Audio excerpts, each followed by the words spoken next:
السلام علیکم ناظرین، آج کی اس ویڈیو میں سابقہ وزیر خزانہ اپنی ہی حکومت پر برس پڑے۔ سب سے پہلے آئیے ویڈیو دیکھتے ہیں، پھر اس پہ بات کرتے ہیں۔ بیچ کی ہوگی وہ یہ ہوگی کہ ہماری گورننس جو ہے وہ کمپلیٹلی انفیکٹو ہے. That Pakistan over the last 75 years if you want, or since the 1973 constitution, یا best is کہ since the turning of this century, starting of this century 25 سال جو ہو گئے ہیں کہ پاکستان کی گورننس کمپلیٹلی انفیکٹو ہے and it is probably one of the worst governance in the world. اور اگر آج ہندوستان سے تو خیر بہت پیچھے ہو گئے، لیکن بنگلہ دیش سے پیچھے ہیں، دوسرے ممالک سے پیچھے ہیں، ویتنام، کمبوڈیا، ایتھیوپیا، کسی کا بھی نام لے لیں آپ، تو اس کی وجہ یہ ہے کہ ہماری گورننس جو ہے وہ کمپلیٹلی انفیکٹو ہے. اور میں آپ کو یہ بھی ایگزامپل دے کے سب کنونس کروں گا کہ میں جو کہہ رہا ہوں یہ صحیح ہے کہ ہماری گورننس بہت بری ہے. اور تیسری بات پھر میں آپ سے یہ کہوں گا کہ اگر آپ کو اس ریاست کو بچانا ہے، اس ملک کو بچانا ہے، if you want to save this republic, so you have to do away with this system. کہ یہ سسٹم جو ہے گورننس کا آپ کا ناقص ہو چکا ہے، ختم ہو چکا ہے، فرسودہ ہو چکا ہے، جو بھی آپ کو ایڈجیکٹیو ڈالنے ہیں اس میں، یہ سسٹم اگر آپ بچائیں گے تو یہ ریاست نہیں بچا سکتے. تو آپ کو you have to choose between this nation and the system of governance, the system of privileges that we have. ہر آدمی اپنی جو پریولیجز لے کے بیٹھا ہوا ہے، چاہے وہ ایلیٹ ہو یا جو بھی ہو، جو بھی ہمارا سسٹم ہے اس کو جب تک آپ فنڈامنٹلی چینج نہیں کریں گے یہ ملک آگے نہیں جا سکتا. تو پہلے میں آپ کو یہ بتانا چاہتا ہوں کہ پاکستان کتنا اکنامک میس میں پھنسا ہوا ہے. میں آپ کو جسٹ ٹو ٹیل یو کہ اس سال پاکستانی حکومت جو ہے وہ 6,000 ارب روپیہ سود میں دے گی.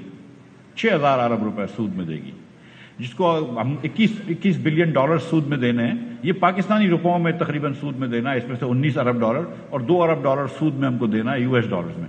تو 6,000 ارب روپیہ ہم کو سود میں دینا ہے. یہ ایک نمبر یاد رکھیے گا. اور اس سال اور ہر سال ہم کو 20 سے 25 ارب ڈالر جو ہیں وہ لوگوں کے واپس کرنے ہیں، وہ ان کے اصل واپس کرنے ہیں. کیونکہ ہمارے پاس اس وقت تقریباً 34,000 ارب روپے کا قرضہ لوکل گورنمنٹ مطلب لوکل کرنسی میں ہے، اور 100 بلین ڈالر سے زیادہ کا قرضہ ہمیں فارن کرنسی میں ہے. وہ 100 بلین ڈالر کا قرضہ جو ہے اس میں ہر سال ہم کو اس کے اوپر سود دینا ہوتا ہے 2-2.5 بلین ڈالرز، اور تقریباً ہم کو 25 ارب ڈالر وہ واپس کرنے ہوتے ہیں سالانہ. تو یہ 2 نمبر یاد رکھیے گا کہ 6,000 ارب روپے آپ کو دینا ہے سود، اور 25 بلین ڈالرز آپ کو دینے واپس. اب ہم یہ کس طرح واپس کرتے ہیں؟ 25 بلین ڈالرز ہم کو ہر سال دینے ہوتے ہیں، ہم کس طرح واپس کرتے ہیں؟ ہمارا ایک بڑا آسان طریقہ ہے کہ ہم ایک ملک سے لے کے دوسرے ملک کو دیتے ہیں، دوسرے ملک سے لے کے تیسرے ملک کو دیتے ہیں، ایک بین الاقوامی ادارے سے لے کے دوسرے کو لیتے ہیں. IMF سے لون لیا، ورلڈ بینک کو واپس کیا، ورلڈ بینک کا لون سے ایشین ڈیولپمنٹ بینک کو واپس کیا، سعودی سے پیسے لے کے چائنا کو چیک لکھ دیا، چائنا سے پیسے لے کے UAE کو چیک لکھ دیا. اب دنیا آپ کو پیسے دینے کے لیے تیار نہیں ہے کیونکہ آپ نے بہت عرصے تک یہ کام کیا ہے. اب جو دوسری چیز آپ نے یاد رکھنی ہے کہ آپ جو اس سال آپ 6,000 ارب روپے کا بجٹ کا خسارہ کریں گے، جو تقریباً 7.5% آف GDP ہوگا، اور پچھلے 5 سالوں میں آپ 7.5، 8، 9.1 بھی کر سکیں. آپ 9% آف GDP آپ کرتے ہیں اپنی GDP کا مطلب ہے کہ اپنی کل آمدن کا جو ہے اس کا آپ 9% جو ہے پورے ملک کی تمام آمدن کا 9% آپ خسارہ کرتے ہیں. وہ خسارہ پل کرنے کے لیے آپ کو بینکوں سے بورو کرنا پڑتا ہے، لیکن کیونکہ پاکستانیوں کے پاس پیسے نہیں ہوتے، جتنی ہم سیونگ کرتے ہیں اتنی ہم انویسٹمنٹ کرتے ہیں، ہمارے پاس کوئی سرپلس نہیں ہوتا، تو ہمارے بینکوں کے پاس پیسے نہیں ہوتے، تو ہم کو پیسے چھاپنے ہوتے ہیں بینک کو چھاپ کے، جس سے مہنگائی بڑھتی ہے، منی سپلائی بڑھ جاتی ہے، لیکن وہ ریئل کوانٹٹی تو نہیں ہوتی ہے. تو اصل میں آپ کو یہ بجٹ ڈیفیسٹ پورا کرنے کے لیے آپ کو ایکسٹرنل لونز چاہیے ہوتے ہیں کہ فارنرز کی سیونگز آپ کو چاہیے ہوتی ہیں.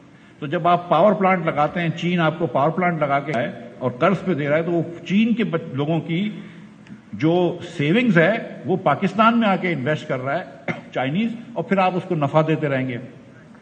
تو جب آپ بجٹ ڈیفیسٹ کریں گے تو ساتھ ساتھ آپ کا کرنٹ اکاؤنٹ ڈیفیسٹ ہوگا. اس کو اکنامکس میں ٹوین ڈیفیسٹس کہتے ہیں کہ جتنا بجٹ ڈیفیسٹ زیادہ ہوگا اتنا کرنٹ اکاؤنٹ ڈیفیسٹ بھی ہوگا. تو اگر آپ 10 ارب 6,000 ارب روپے کے بجٹ ڈیفیسٹ کریں گے تو آپ کرنٹ اکاؤنٹ ڈیفیسٹ بھی کریں گے. تو اب اس سال ہم 7500 ارب روپیہ ٹیکس لیں گے. اب میں اس سال کے بجٹ کی آپ کو بات کر رہا ہوں کہ 7500 ارب روپیہ ٹیکس لیں گے، 4500 ارب روپیہ اس میں صوبوں کو دے دیں گے، اور آپ کے پاس 3,000 ارب روپیہ وفاقی حکومت کے پاس رہ جائے گا. وفاقی حکومت کا خرچہ جو ہے وہ اس سال تقریباً 10,500 کا ہے، تو 7,000 ارب روپے کا تقریباً آپ کو اس سال ڈیفیسٹ ہوگا. اب آپ تصور کریے کہ اگلے سال جو ہے وہ آپ کا بجٹ جو ہے اس میں ٹیکس کلیکشن ڈبل ہو جائے، جو کبھی بھی ممکن نہیں ہے، لیکن آپ تصور کریں کہ ڈبل ہو جائے، اور آپ یہ بھی تصور کریں کہ ایک بھی پیسے کا خرچہ نہ بڑھے، جو بھی ممکن نہیں ہے کیونکہ 20-30% مہنگائی ہے، لیکن آپ اسیوم کر لیں تو اگلے سال ہم کو ٹیکس میں ملیں گے 15,000 ارب، جس میں سے آپ 60% صوبوں کو دیتے ہیں تو 9,000 ارب دے دیا آپ نے، آپ کے پاس 6,000 ارب رہ گئے، لیکن آپ کا خرچہ تو پھر بھی 10,500 کا ارب کا ہے، تو پھر بھی آپ کو 4,500 ارب کا ڈیفیسٹ رہے گا۔ یہ جو لانگ ٹرم انسسٹینیبل ڈیفیسٹس ہو گئے، جب تک پاکستان اس کو ختم نہیں کرے گا پاکستان اس بھور سے نکل ہی نہیں سکتا ہے، اور میں سوچ ہی نہیں سکتا ہوں کہ آپ اس ٹیکس سٹرکچر کے اندر ڈبل بھی کر لیں ریونیو، 3 گنا بھی ریونیو کر لیں، آپ اس بھور سے نہیں نکل سکتے۔ اس لیے پاکستان بہت لمبے مسئلے میں پھنس چکا ہے، اور جب تک پاکستان کے اندر ہم tax to G D P بہت نہیں بڑھائیں گے، کم از کم 15% نہیں کریں گے، اور export to G D P نہیں بڑھائیں گے اور 15% نہیں کریں گے، تو ہم اس مسئلے سے نہیں نکلیں گے۔ یہ میں آپ کو بتانا چاہتا ہوں کہ یہ جو 25 ارب ڈالر دنیا کو دینے ہیں ہر سال، اس نے ہم کو یہاں سے جکڑ لیا ہے، مطلب دیر از نو اسکیپنگ دیٹ، اور یہ آپ نے ہر سال جو ہے اب آپ کو ڈیفالٹ سے بچانے کی کوشش ہوگی۔ جب میں بھی وزیر خزانہ تھا اس بار، تو میری کوشش حالانکہ یہ ہونی چاہیے کہ انفلیشن کم کرو، میری کوشش یہ ہونی چاہیے تھی کہ گروتھ بڑھاؤ، لیکن میری کوشش تو یہ تھی کہ ڈیفالٹ سے روکوا لیں، اور ابھی بھی ہم یہی کشمکش میں ہیں، اور اگلے سال بھی یہ کشمکش میں ہوں گے، اور اگلے 2 سال تک یہ کشمکش میں ہوں گے، اور ایک اور IMF کے پروگرام میں جائیں گے، لیکن مجھے نہیں لگتا کہ ہم اس کشمکش سے نکل سکیں گے unless and until we do radical reforms, including the structure of the budget and including a lot of other things that I will talk about. And the reason is ہم یہاں پہ اس لیے پہنچے ہیں کہ ہم نے 60,000 ارب 55,000 ارب روپے کا خرچہ کیا ہے، اپنے لوگوں کے اوپر سپوزٹلی لگایا ہے، مگر ہم نے کیا، we have nothing to show for it. ہمارے پاس آج مہنگائی اس لیے کہ پاکستان میں پروڈکٹیوٹی نہیں بڑھی، ہم یہ ملک کے اندر ہم کوئی ایک چیز نہیں کر سکتے، ہماری گورننس اتنی بری ہے۔ میں آپ کو ایگزامپل دیتا ہوں، BC صاحب نے بات کی پاپولیشن پلاننگ کی، ہم یہاں پہ جو لوگ بیٹھے ہوئے ہیں ان سب کو 20 سالوں سے پتا ہے کہ پاکستان کی پاپولیشن انسسٹینبلی تیزی سے بڑھ رہی ہے، کم از کم 2-3 سینسس سے پہلے ہم کو ویک اپ کال آئی ہے کہ یار پاپولیشن پلاننگ کرو، بہت زیادہ تیزی سے بڑھ رہی ہے۔ 30 سالوں کے اندر ہم نے ایک نان آرگینکلی یا حکومت کے انٹروینشن سے 0.1% بھی ہم پاپولیشن نہیں کم کر سکے۔ بنگلہ دیش ہم سے الگ ہوا تھا تو ان کی پاپولیشن 55% تھی، ہماری 45، ان کی 45 تھی، ہماری 50 تھی، آج وہ 16 کروڑ پہ کھڑے ہیں، ہم 44 لاکھ پہ کھڑے ہیں۔ One big difference between us and Bangladesh ہے کہ انہوں نے پاپولیشن پلاننگ کری۔ تو ایک میں آپ کو ایگزامپل دے رہا ہوں کہ پاپولیشن پلاننگ 20-25 سال سے لوگوں کو پتا ہے، حکومت پیسے بھی خرچ کرتی ہے، 0.1% فرق نہیں کر سکی ہے۔ آپ ایگزامپل لے لیں ٹیررزم کا، one reason Pakistan has not been able to export anything, اور کوئی $30 بلین کا ایکسپورٹ اس اکانومی میں کچھ بھی نہیں ہے۔ ہم یہ ایکسپورٹ کیوں نہیں کر سکتے؟ ہم ایکسپورٹ اس لیے نہیں کر سکتے کہ کوئی آدمی پاکستان میں آنے کے لیے تیار نہیں ہے۔ آپ چلے جائیے لاہور کی بڑی ہوٹلوں کے اندر، آپ دیکھیں گے کہ کوئی بھی آپ کو فارنر نظر نہیں آئے گا۔ کین یو امیجن کہ Dhaka airport has a lot more airlines coming, foreign airlines coming than Karachi, Lahore and Islam Abad combined.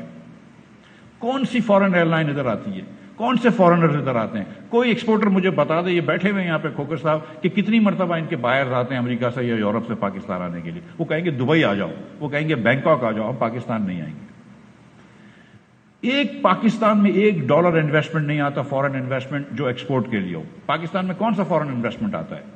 جس شخص کو پاکستانیوں کو بیچنا ہوتا ہے، یعنی کہ اگر موبائل فون کی سروسز آپ کو پاکستانی کو بیچنا ہے تو آپ جائز کا فون یہاں پہ لگائیں گے، جائز کی سروس یہاں کریں گے۔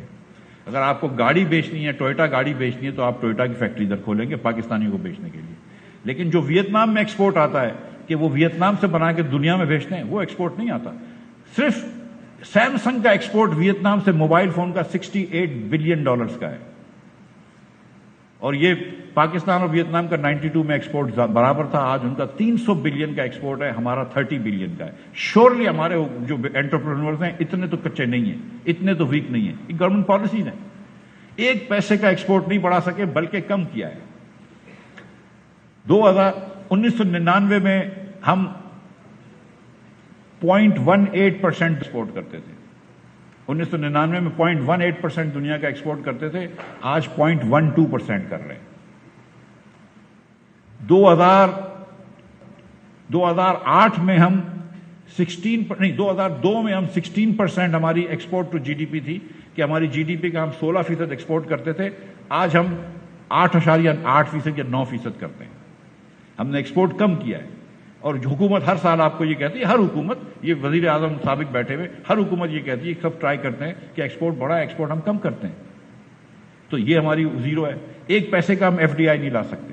جس کو پاکستانی کو نہیں بیچنا ہے, Pakistan is not a choice destination for any country, any company. Think about this کہ کوئی کمپنی جس کو ایکسپورٹ کرنے ہیں جوتے ایڈیڈاس کے یا نائکی کے, کوئی ویتنام چلے جاتا ہے, کوئی کمبوڈیا چلے جاتا ہے, کوئی بنگلہ دیش چلے جاتا ہے, کوئی کہیں چلے جاتا ہے. پاکستان میں کوئی بھی نہیں آتا. پاکستان سے جو ایکسپورٹ ہوتا ہے وہ پاکستانی کرتے ہیں. کوئی فارنر آ کے یہاں پہ انویسٹ نہیں کرتا. بنگلہ دیش میں جا کے دیکھیں گے textile mills are owned by Koreans, garment companies are owned by Koreans and Chinese, not in Pakistan. اس کے بعد ہم بات کرتے ہیں تعلیم کی. 20-30 سال سے تعلیم کا مسئلہ ہم سب کو پتا ہے, رائٹ.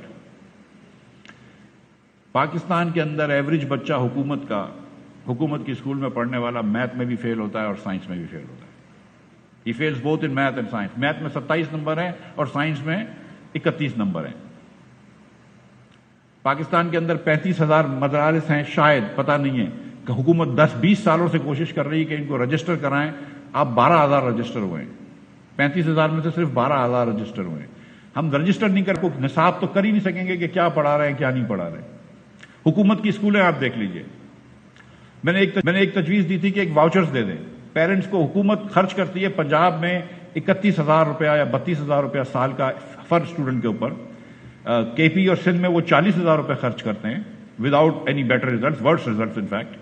اینڈ بلوچستان میں حکومت جو ہے وہ 50-60,000 روپے خرچ کرتی ہے فی بچہ, اگین وداؤٹ بیٹر ریزلٹس.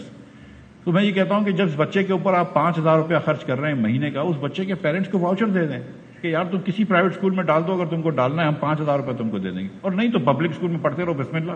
اگر پبلک اسکول اچھی ہے تو پبلک گورنمنٹ اسکول میں پڑھاتا رہے گا, اچھی نہیں ہے تو پیرنٹس کو چوائس دے دیں.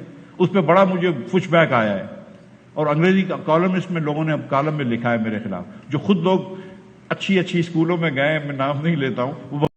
جی ناظرین, مفتاح اسماعیل کا کہنا ہے کہ ہم گورننس میں بھارت اور بنگلہ دیش سے بھی پیچھے رہ چکے ہیں.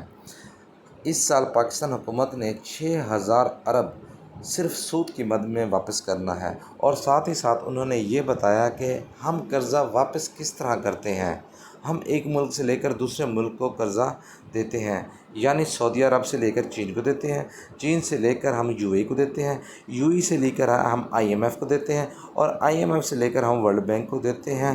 اب دنیا آپ کو پیسے دینے کے لیے تیار ہی نہیں, کیونکہ بڑے عرصے سے آپ نے یہ کام کیا ہے. اور ساتھ ہی ساتھ انہوں نے یہ بھی بتایا ہے کہ 25 ارب ڈالر جو قرضہ ہے پاکستان کا, اس نے کس طرح پاکستان کو گردن سے پکڑ رکھا ہے, اور اس کشمکش سے بڑے عرصے سے پاکستان نکل بھی نہیں پا رہا.